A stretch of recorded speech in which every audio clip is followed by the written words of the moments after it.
the turkey, the gravy, the mashed potatoes, the wine, the beer, the pumpkin pie with vanilla ice cream on top. It's over. Thanksgiving is over. The family's out of the house. That crazy, weird week of 12 favorites covering against the spread in week 12, thank God, is over. It's week 13 in the NFL, and laying the points is back. Let's fucking go!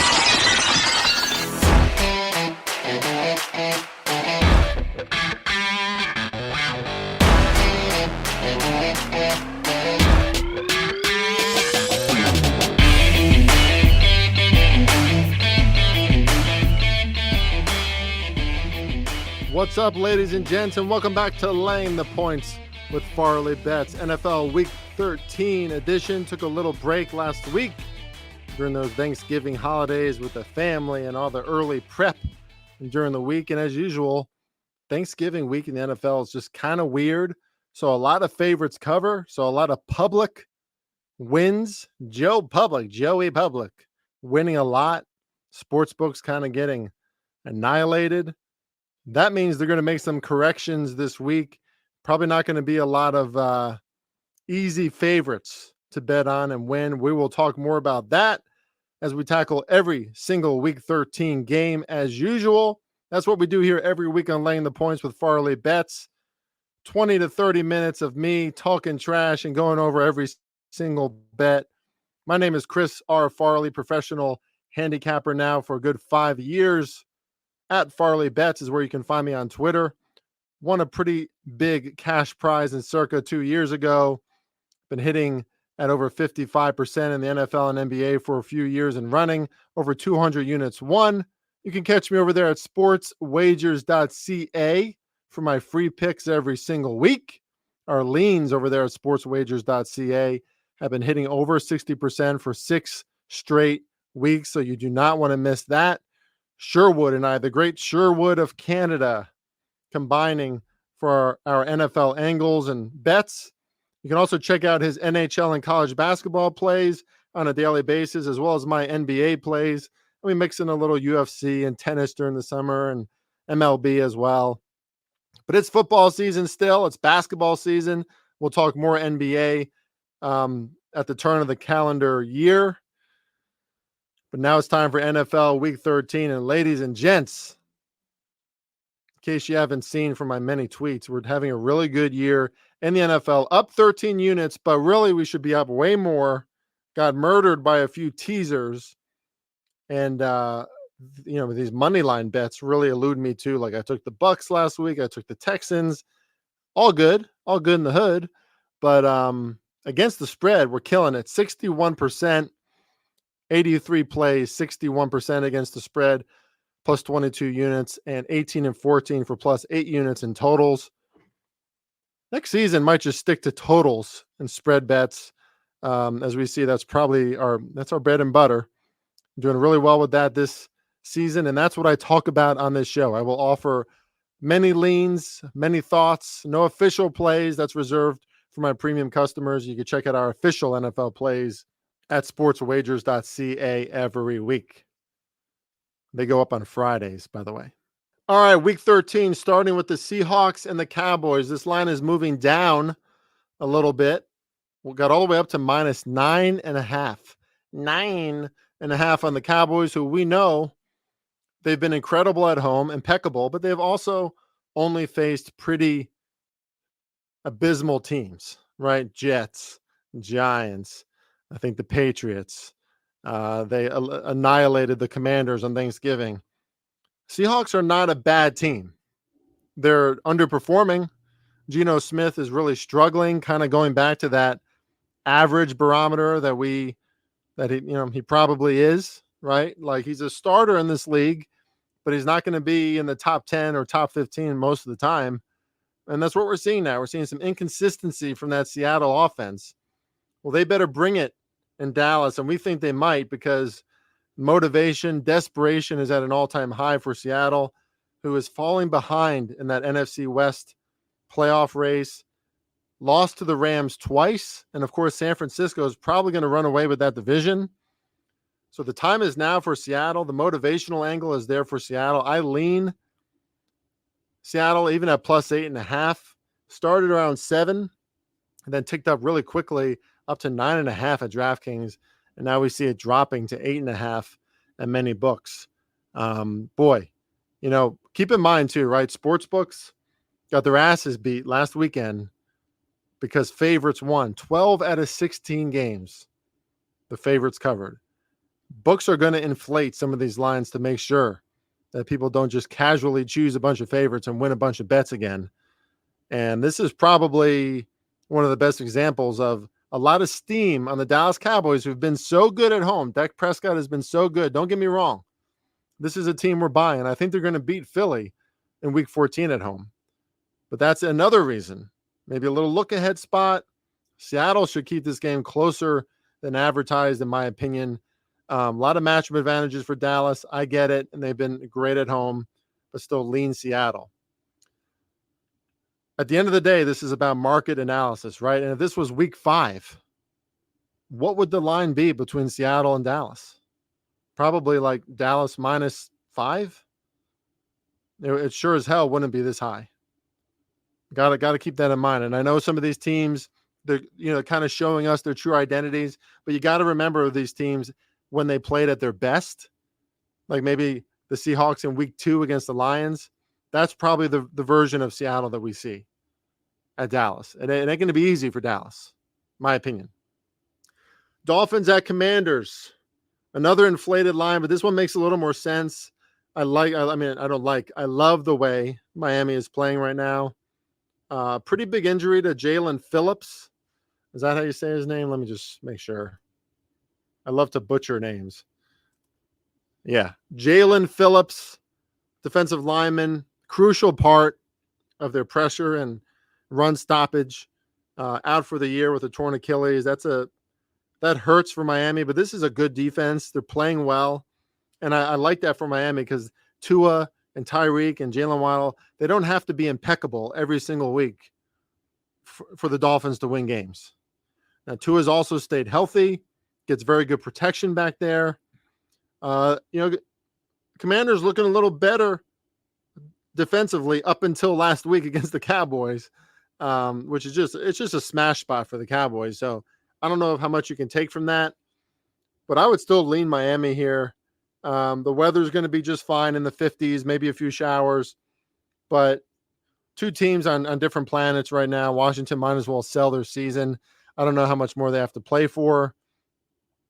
Don't see Washington's defense being able to stop Miami whatsoever. Miami just has to avoid mistakes, and they probably cover this line. But again, another inflated spread, most likely because of what happened last week. Lean over the total too. I liked it at 49.5. Now it's up to 50.5 for good reason. But, Sam Howell and the Commanders can score. They're in the top half of the league in total yards per game. So they move the ball, just a lot of mistakes. Again, turnovers and mistakes can lead to points. Chargers, Patriots. Chargers are 6-point favorites at New England after the New England Patriots dropped a game at East Rutherford against Tommy DeVito and the Giants. It doesn't get much lower than the Patriots, but the Chargers aren't much better right now. Just how egregious these losses are that they have. Now, they lost to a good team in the Ravens. Their defense played better last week on Sunday Night Football, but I'll tell you what, man, I can't trust either one of these teams. I'm not going to trust the Chargers at 6 points either. I'm not going to take the Patriots getting anything either, even at home. Maybe like the Patriots faithful when they show up, like what's their mantra on Sunday? Like, what are they going to be saying in the stands? What do they have to look forward to? I think Patriots culture and what it's done to Mac Jones, the unrealistic expectations without Tom Brady, that shit is rolling downhill now, and it's getting bigger and bigger. It's not a great look or operation right now there for New England, and their defense really isn't what it used to be either. Lean Chargers, but I hate it. Lions and Saints. Well, I can't take the Saints because Why would I bet on Derek Carr and what that offense is showing us? Every single week, missed opportunities, dying in the red zone, bad turnovers. We saw some old Alvin Kamara sightings last week, and it still didn't amount to anything. A defense that's good but can't hold this team on its shoulders, and the Lions are off a loss on Thanksgiving. I don't like that for the Saints, but this line is right in my opinion. It should be at 4. The Lions are still, even though I think they're one of the elites in the NFC this year, they're still a new elite, right? Like they're not used to it. Like we saw the pressure get to them on Thanksgiving at home, the whole world wanting to see the Lions explode and show their best. I mean, except for Packers fans, obviously, but the Lions are an easy team to love with Dan Campbell and just, kind of the underdog story. A lot of pressure on them in those spots. Not as much pressure against the Saints in a response spot this week. Lean Lions, probably not taking it as an official bet though. Cardinals and Steelers.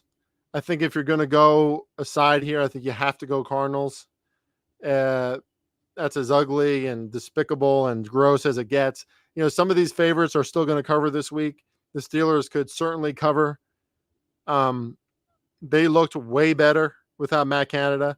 Kenny Pickett to Pat Freiermuth was a great connection. Maybe look for that in fantasy because he was going to Freiermuth, or however the hell you say his name, over and over again, especially early in that game.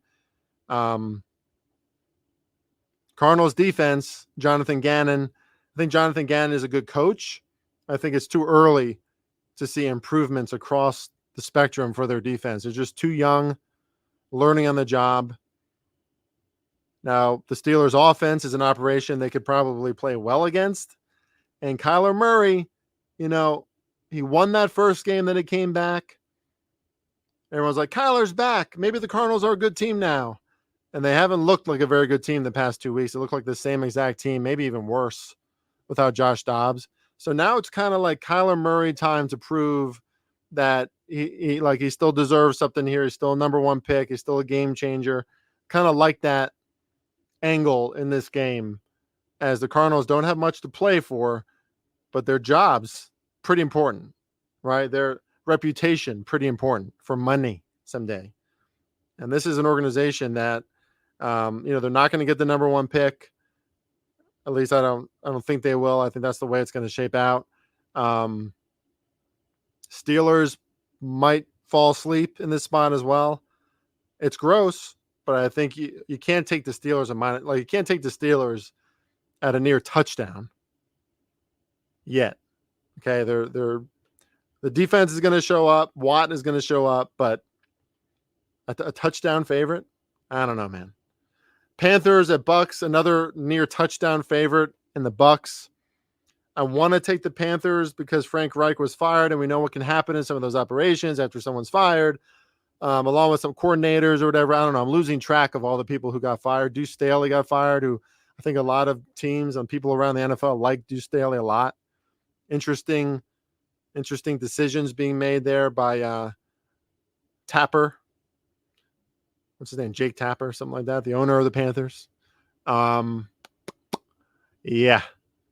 Can't do it though. Can't take the Panthers, even at plus 5.5 with how bad they look. Bryce Young plays well about 1 quarter per game.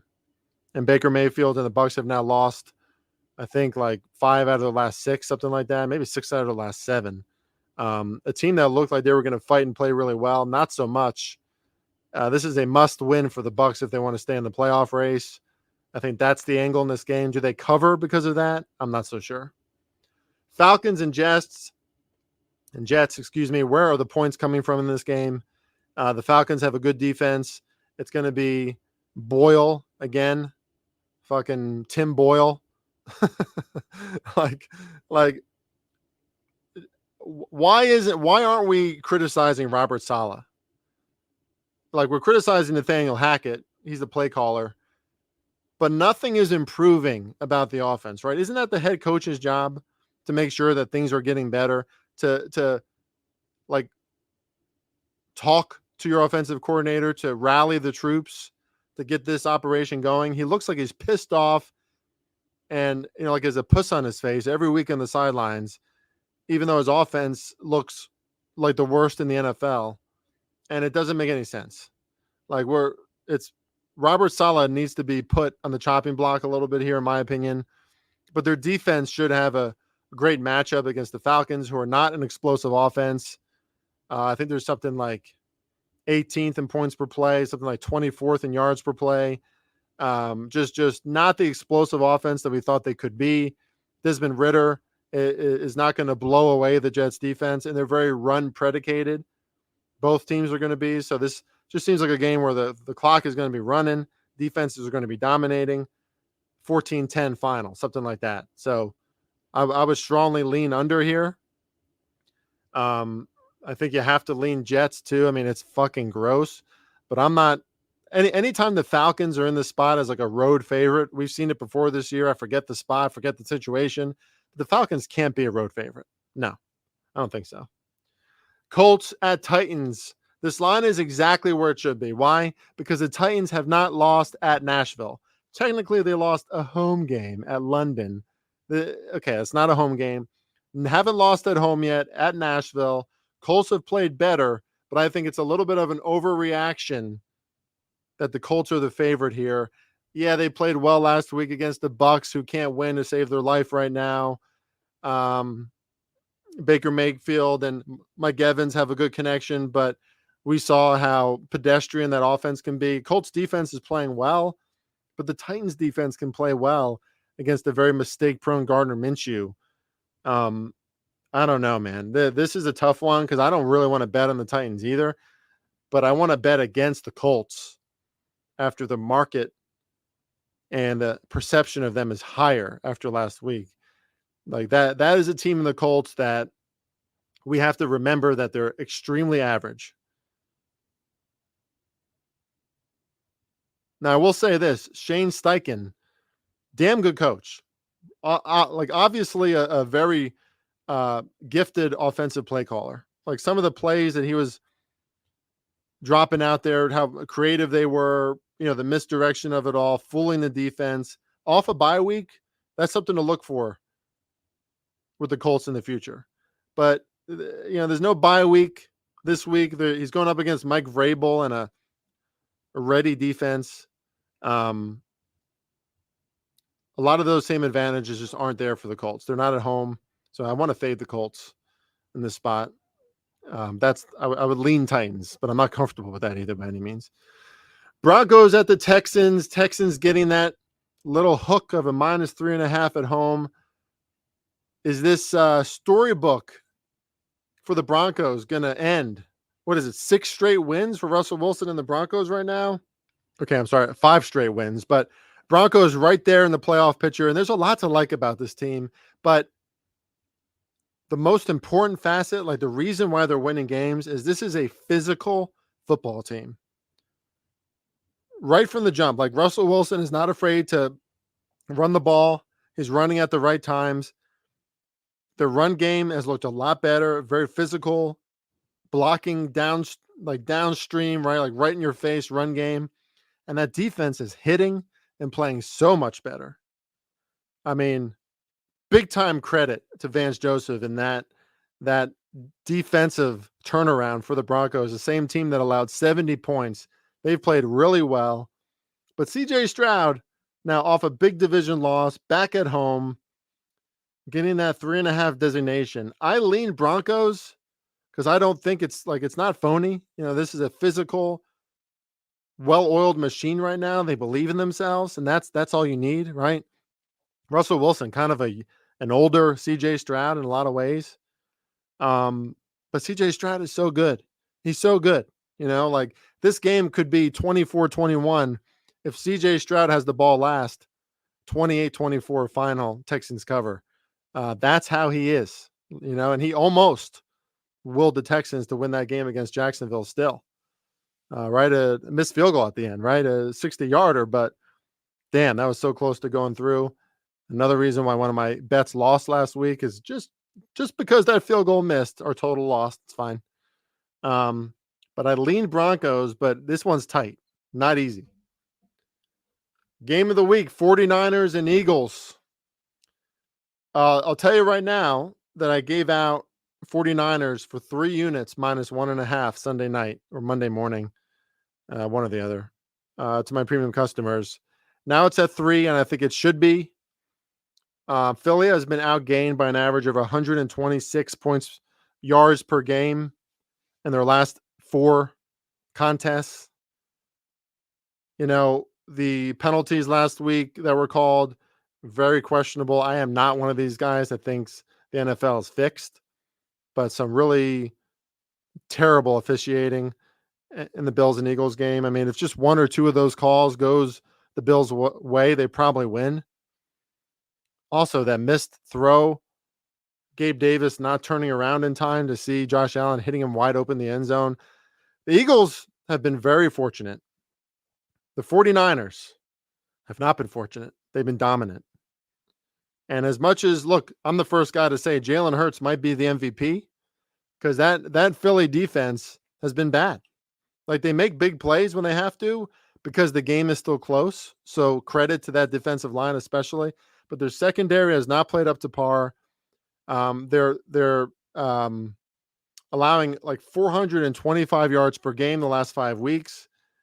This is not a good defense right now. The 49ers are a well-oiled machine. Brock Purdy leads the NFL in completion percentage. They're healthy. Trent Williams has been back a few weeks. Fletcher Cox could be out for the Eagles in this game, by the way. A defensive leader, obviously one of the staples of that defensive line.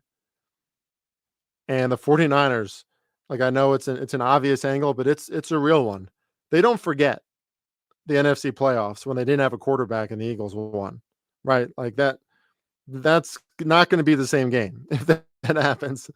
Philly has been fantastic at finding ways to win games, but their defense is going to be the problem in this one. I think they cannot start slow again. They just look like they're getting a little tired, right? These are a lot of tough games, one after another, after another, after another. Kansas City, then Buffalo, now San Francisco, and they have Dallas at Dallas on tap next week.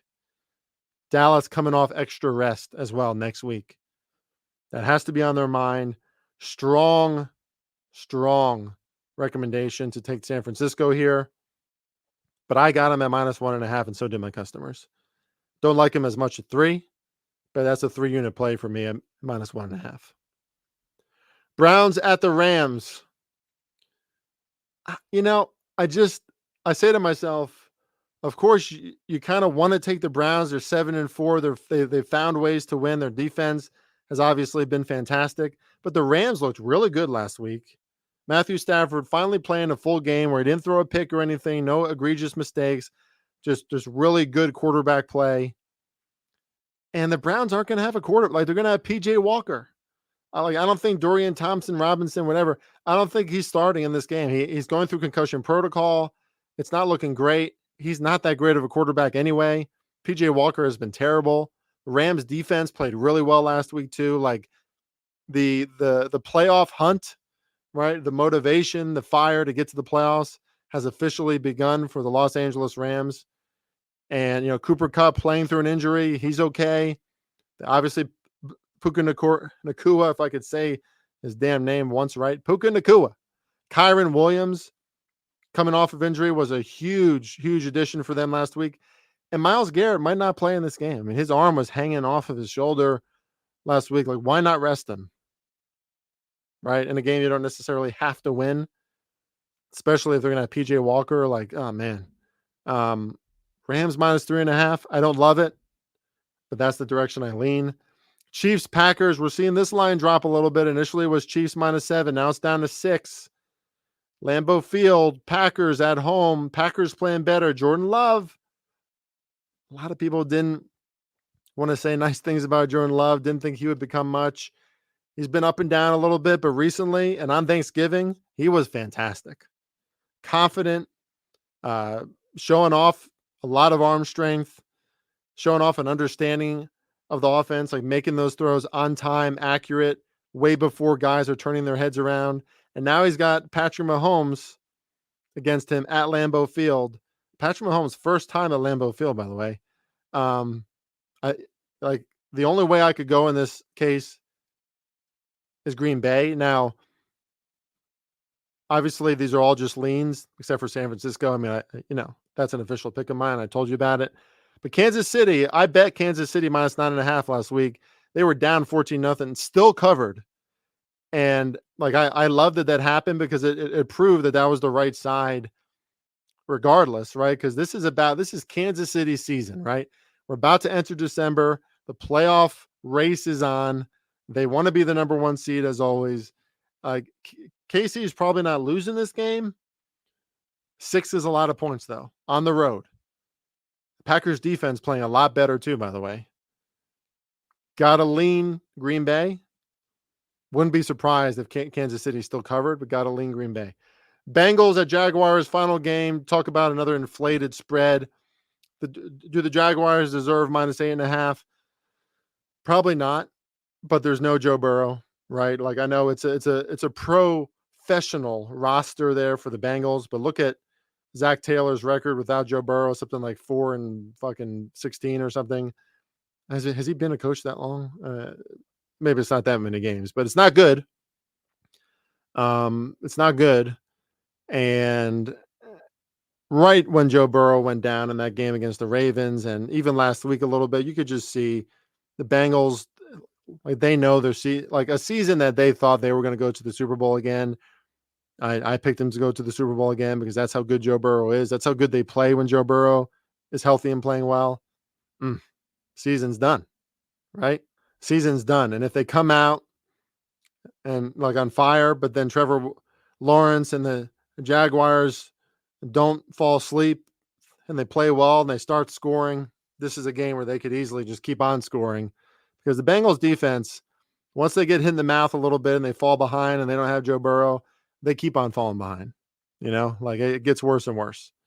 So not a team in the Bengals that I trust right now. I don't think that the Jaguars deserve this many points, even at home. I mean, they're not a great home team anyway, but you still got to lean their direction given the circumstances and what we've seen from Cincinnati without Joe Burrow.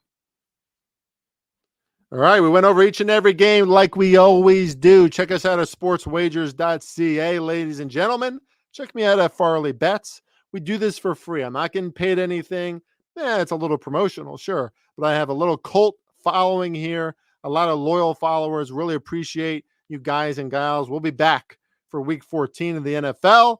Check out those free plays, sportswagers.ca. Winning a lot in the NBA as well right now. Check y'all later. Farley Bets, we out of here.